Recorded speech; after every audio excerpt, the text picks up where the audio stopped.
नवे नवे महाराष्ट्र, आंध्र, कर्नाटक, गुजरात, तमिळनाडू या पद्धतीने ज्या ज्या ठिकाणी वारकरी संप्रदाय पसरलेला आहे ते सर्व लोक आमच्या सोबत आहेत। त्या सगळ्या संप्रदायाला वेगवेगळ्या माध्यमातून लक्ष करण्याचा प्रयत्न करतायत आणि समाजामध्ये ज्यांना रामकृष्ण हरी आज कबीर मठामध्ये वारकरी संप्रदायातली सर्व फडकरी मंडळी, संतांची वंशज, वारकरी संप्रदायातल्या सर्व संघटना यांची बैठक झाली आणि नुकतंच माननीय पवार साहेब असतील, त्याच पद्धतीनं लवांडेंनी जाहीर केलेली यादी असेल, याच्या अनुषंगानं एक व्यापक बैठक झाली आणि याच्यामध्ये असं ठरलेलं आहे की तात्काळ राष्ट्रवादी पक्षानं ही यांची भूमिका नाही असं जाहीर करावं।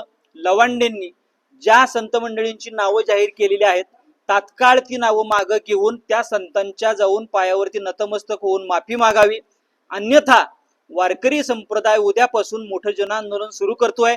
त्याच्यामध्ये सर्वप्रथम उद्या लवांडेंच्या अटकेच्या मागणीसाठी आम्ही पंढरपूर शहर पोलीस स्टेशनला पंढरपुरातील महाराज मंडळी, पंढरपुरातील नागरिक सोबत घेऊन निवडक स्वरूपामध्ये जातोय। याच्यावर दखल जर प्रशासनानं, महाराष्ट्र शासनानं घेतली नाही तर आम्ही वारकरी संप्रदायातली सर्व ज्येष्ठ श्रेष्ठ मंडळी, वारकरी संप्रदाय यांच्या वतीनं एक मोठं जनआंदोलन, मोठा मोर्चा येत्या आठवड्यामध्ये आयोजित करण्याच्या प्रयत्नामध्ये आहोत। त्याच पद्धतीनं पुढे जाऊन त्यांच्यावरती मानहानीचे दावे असतील, कोर्टामध्ये त्यांना खेचण्याचा आमचा प्रयत्न आहे।